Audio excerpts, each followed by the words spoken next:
You must sleep better if you want to become a pro footballer. You must master your sleep. You must sleep better than anyone else. What does that even mean? How does it affect you? So, sleep is the number one recovery tool. You could stretch, foam roll, massage, whatever you want. Nothing is going to beat sleep. Alright? Obviously take everything I say with a grain of salt. Far from qualified or educated. But this is what I know after having my own journey in terms of trying to master my game and my ability in terms of football. Alright. Along this journey, you have to do your own research to really make sure that you are mastering every aspect, whether it's sleep, nutrition, recovery, skills, technical, tactical, everything. There's a lot to learn if you're going to be the highest. And so you need coaches that will help you. And I'm here to help you along this journey as best as I can. But obviously take everything I say with a grain of salt and do your own research. So, importance of sleep and how to sleep better. So as mentioned, sleep is where all recovery is taking place, both mentally and physically. Okay, you will feel better. You'll feel happier, more energized with higher quality sleep. So not just more sleep, higher quality sleep.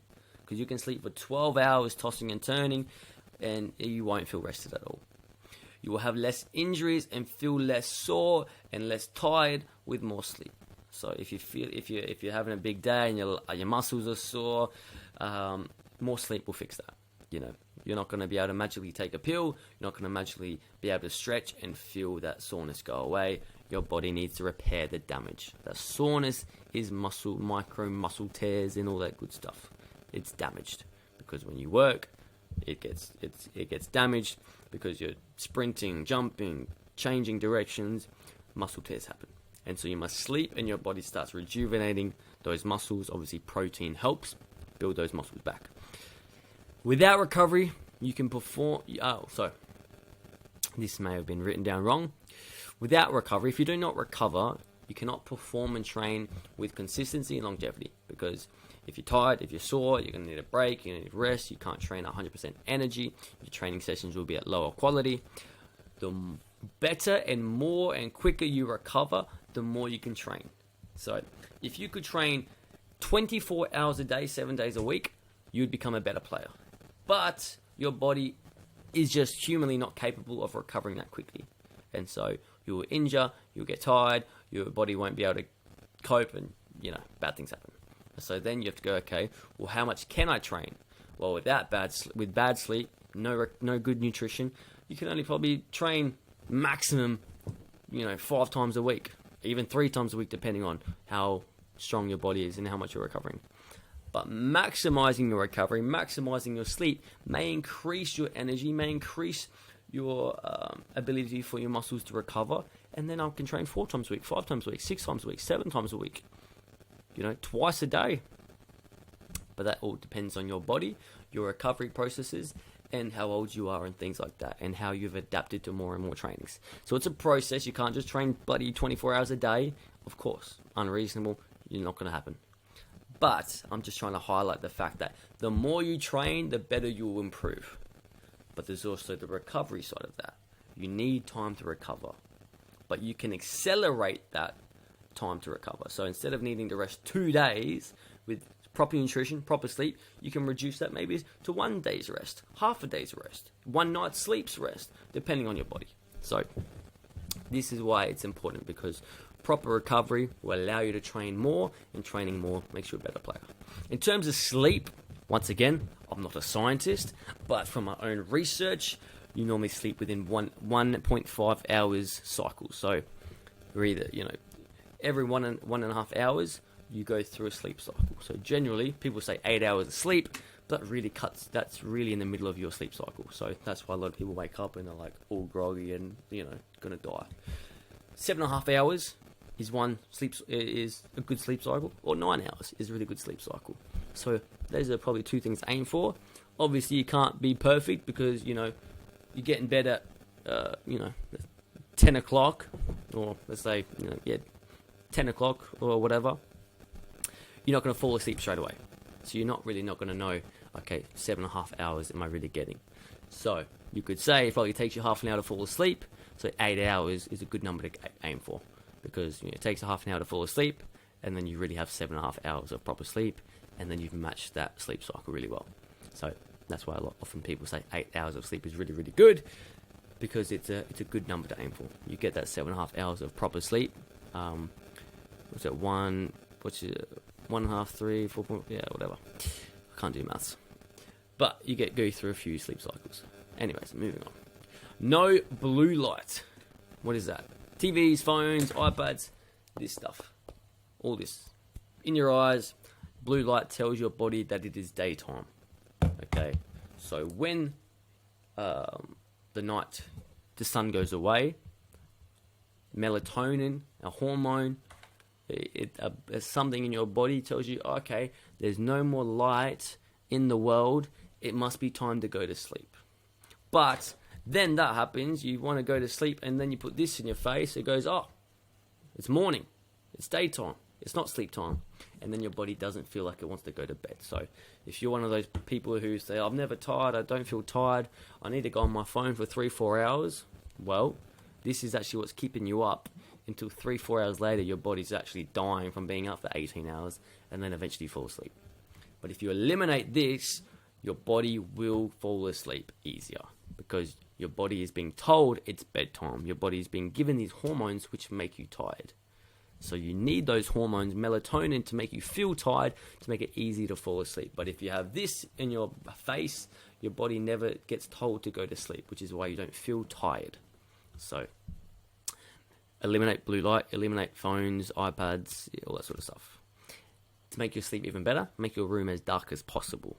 So if there's, you got TVs everywhere, TV playing, you got all these electronics with all these standby lights on and your room looks like a disco, you're not going to get high quality sleep. You may fall asleep, but it won't be that really deep sleep. It's going to hinder your sleep a little bit. So you can wear eye mask or just turn everything off. Reduce as much sound as possible. Obviously living with a family, maybe even a young kid, you got older brothers, people mucking around, blah, blah, you're the one that goes to sleep the earliest. I'm the youngest of the family too, so I used to go to bed the earliest, and everyone used to be mucking around, being loud, and I'd be like, this sucks, I can't go to sleep. And now I want to go join them. Get some earbuds, put them in, now I can't hear anything, so it makes it much better. So get some earbuds, that helps.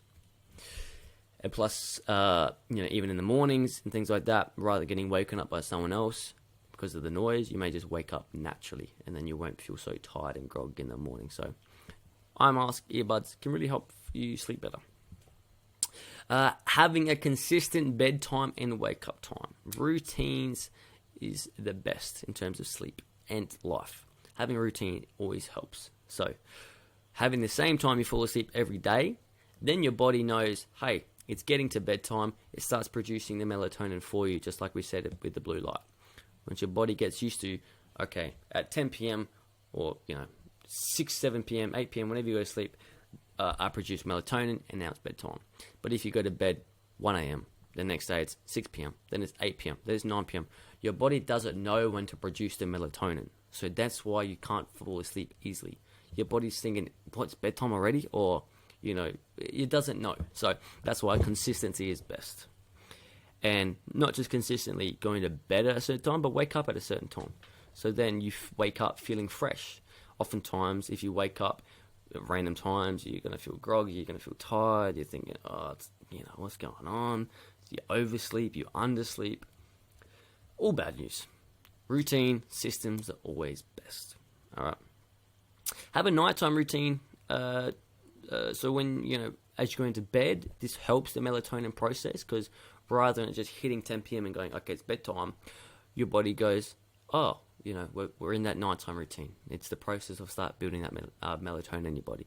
Okay, it's the nightly ritual of reading a book, journaling, writing down some self-analyzing things, just thinking about how your day went, setting goals for tomorrow, just things like that, which, some low-key activities, not, playing video games, going crazy with your siblings. That's all high-energy stuff, high frequency. We want to relax, brush your teeth, do your thing, hop in bed, and then, you fall asleep easier. Likewise, morning routine to make yourself start the day better, because obviously you want to start your day really well, because that sets you on for better trainings, better performance, better at school, better happiness, feelings, mental health, all that good stuff. So have a morning routine, whatever you may do. Maybe you want to wake up, depending on, school and all that sort of stuff, your age. Wake up, whether it's you've set goals the night before, you want to set goals in the morning, or just, maybe go outside 10 minutes, juggle the ball, just to work on a bit of ball mastery, just to wake your body up, go for a walk, whatever that may be, go for a stretch, whatever, routine you want to fit in. Part of being a footballer is actually setting like a weekly plan. So you know what you're going to be doing, okay? Today before school, I'm going to do 20 minutes of juggling, 15 minutes of juggling, 15 minutes of ball mastery. Tomorrow, I'm going to do 10 minutes of passing the ball against the wall. The day after, I'm going to practice whatever, Trying to fit in extra training sessions is always best if you want to try to improve. So that also helps in terms of having a good sleep pattern. Will allow you to have an extra 30 minutes of training in the morning. If you go, hey, look, I've got school at 8 a.m. Well, if you go to bed really well, you wake up really nice and early, you can get outside, do some 15 minutes of juggling, 15 minutes of ball mastery. And then, once again, like in some previous episodes we said, about if you train more, you're going to excel, you're going to get past the competition and be better. So, once again, all this might be full on and go, this is so much to worry about, so much to do. There are people doing this. So whether you like it or not, your competition is doing more than you. So either you take this information on board and realize, wow, there's a lot I got to be doing if I want to be a footballer. Great. Or you say, okay, this isn't for me. This is all too much. I can't be bothered with this. This is so much work. I just want to wake up. I want to sleep when I want, wake up when I want, play games when I what I want, eat what I want, sleep when I want. Cool. Maybe the football life isn't for you. All right. So it's very important as a coach, as a mentor, I have to, yes, help you achieve your goals, but also make you realize what you're in for. Otherwise, you're getting sold a dream, and that is not what I'm here to do.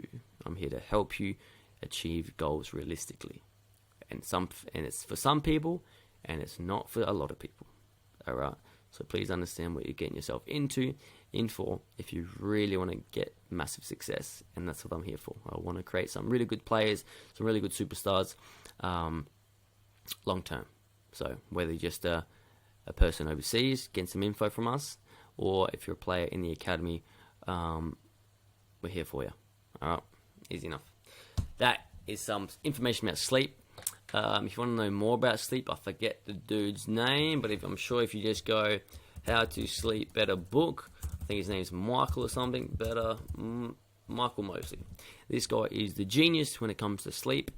He will tell you everything you need to know about sleep. So he's the person that you need to learn from. I am just reiterating some things he says. So if you want to know what he looks like, hope it comes up on images. Otherwise, we're just going to... Is this the person? Yeah, it might be the person. So yeah, definitely check him out. I believe he's on Joe Rogan podcast as well. But anyways, moving on.